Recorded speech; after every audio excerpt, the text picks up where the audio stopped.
종목 터치 시간입니다. 오늘 이제 월요일이죠. 월요병 앓는 분들 상당히 많으실 텐데요.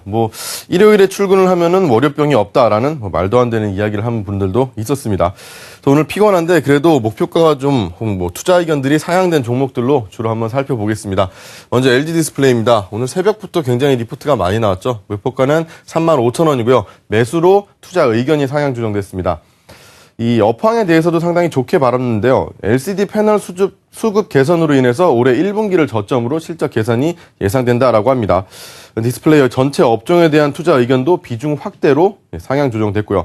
2분기 TV 재고가 안정적인 수준까지 하락을 하지만 캐패시티 증가는 패널 수요 증가에 못 미치면서 수급이 개선될 수 있다라는 겁니다. 그러면은 그래프 보면서 또 살펴보겠습니다.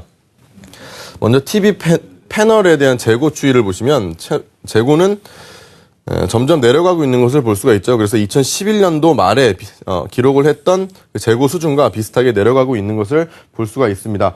그러면서 가격도 그렇다면 안정화가 되겠죠. 그래서 두 번째 그래프를 좀 살펴보시면 두 번째 그래프는 이제 2014년 캐패시티 증가율이 2.9%로 이 패널의 면적 기준 출하 증가율 5.2%를 하회할 전망이다라고 합니다. 그렇다면 이제 재고만 감소를 하면은 수급이 개선될 수 있다는 건데요. 좀 전에 말씀드렸던 것처럼 재고는 수준이 점점 낮아질 것이다 라고 했었죠. 그래서 올해 하반기에는 계절적인 패널 수요가 나타날 수 있다라고 하면서 이 디스플레이 업황에 대해서도 긍정적인 시각 보이면서 LG 디스플레이에 대해서 투자 의견을 매수로 상향 조정했습니다. 한국투자증권의 리포트였습니다. 두 번째는 AJ 렌터카입니다. 여기는 목표가를 2만 원으로 올렸습니다. 매수 의견이고요. 신한금융투자입니다. 2013년 4분기 매출액도 좋았고요. 영업이익도 상당히 좋았습니다. 그래서 올해도 더 좋아질 것 같다라고 하는데요. 영업이익률도 여기 8.7%로 나왔는데요. 전년 동기 대비해서 1.9%나 올랐습니다. 상당히 좋았죠. 두 번째로는 신규 사업인 AJ 셀카가 성장 중이다라는 건데요. AJ 셀카는 이제 렌터카가 아니라 중고차를 셀카 파는 것이겠죠. 중고차 매매 대수가 올해 1월을 제외하고는 꾸준히 증가하고 있습니다. 근데 1월에는 크게 나빴던 게 아니라 한파도 있었고 또 설날 연휴도 있었고 영업일이 좀 적기 때문에 그랬던 거고요. 큰 걱정할 내용은 아니었습니다.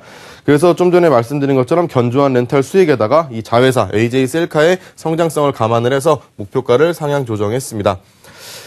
세 번째는 MK트렌드 보겠습니다. MK트렌드도 목표가를 14,600원으로 상향 조정했습니다. 매수 의견이고요. 하나대투증권에서 리포트 나왔습니다. 이 목표가를 상향 조정한 이유는 중국 사업을 진행하고 있는데 경쟁사들 베이직 하우스 이런 데 대비해서 많이 좀 저평가되어 있다라는 거고요. 하지만 아직까지 이 중국 사업이 완전히 시작된 게 아니기 때문에 이제 막 진행 중이거든요. 그래서 목표가를 크게 많이 올리진 않았습니다. 그렇다면 이 중국 사업의 성공 가능성 과연 어떨지 베이직 하우스와 비슷하게 한번 살펴보겠습니다. 이제 MK트렌드가 올해 5월에 중국 상해에 NBA 매장을 오픈하면서 본격화할 것이다 라고 하는데요. NBA는 중국에서 인기가 상당히 높은 데다가 NBA 차이나가 좀 뒤에서 바짝 밀어주고 있습니다. TV CF나 이런 것도 같이 해줄 것이다 라고 하니까요. 사업의 성공 가능성은 좀 높다라고 판단이 되고요. 그렇다면 베이직 하우스가 이렇게 매출을 크게 올렸던 중국 진출과 함께 매출을 올렸던 것처럼 MK트렌드가 못할 거란 법 없다라는 것이겠죠. 그렇다면 주가도 잘 흘러갈 것이다 라고 예상을 하면서 목표가를 14,600원으로 상향 조정했습니다.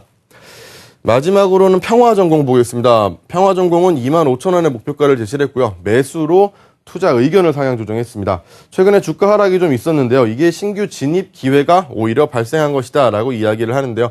그게 이제 첫 번째로 중국 법인이 고성장하고 있다라는 겁니다. 중국 법인은 3개를 운영을 하고 있는데요. 이 3개 모두 북경 현대 15만 대 증설 효과를 직접적으로 볼 것이다 라고 하고요. 그리고 두 번째로는 신제품 매출 기여가 이제 본격화될 것이다 라고 하는데요. 이 신제품 중에서 가장 좀 인기를 끌고 좀 주목을 받고 있는 것이 액티브 후드라는 겁니다. 이 액티브 후드는 이 자동차 앞에 본네트가 보행자를 받았을 때 좀 위로 들리면서 머리를 직접적으로 받지 않게 하고 이 등 쪽으로 해서 충격을 좀 완화하는 것이다 라고 하는데요. 이번에 신형 제네시스에는 기본적으로 탑재가 돼 있다라고 합니다. 이제 현대차가 점점 중국 쪽에서 물량을 늘려가고 있기 때문에 신형 제네시스에 탑재된 이 액티브 후드도 실적이 더 좋게 나올 것이다 라고 하고요. 그리고 앞으로 유럽 쪽으로 나가는 SUV에도 이게 또 탑재가 될 것이다 라고 합니다. 그렇다면은 신제품이 여러 차종에 더 많이 탑재가 될수록 매출도 또 매출 기여도도 당연히 좋아지겠죠. 그래서 최근 주가 하락은 오히려 신규 진입의 기회다라면서 투자 의견을 매수로 상향 조정했습니다. 평화전공까지 마지막으로 보셨고요. 종목 터치 시간 오늘 여기까지 하겠습니다.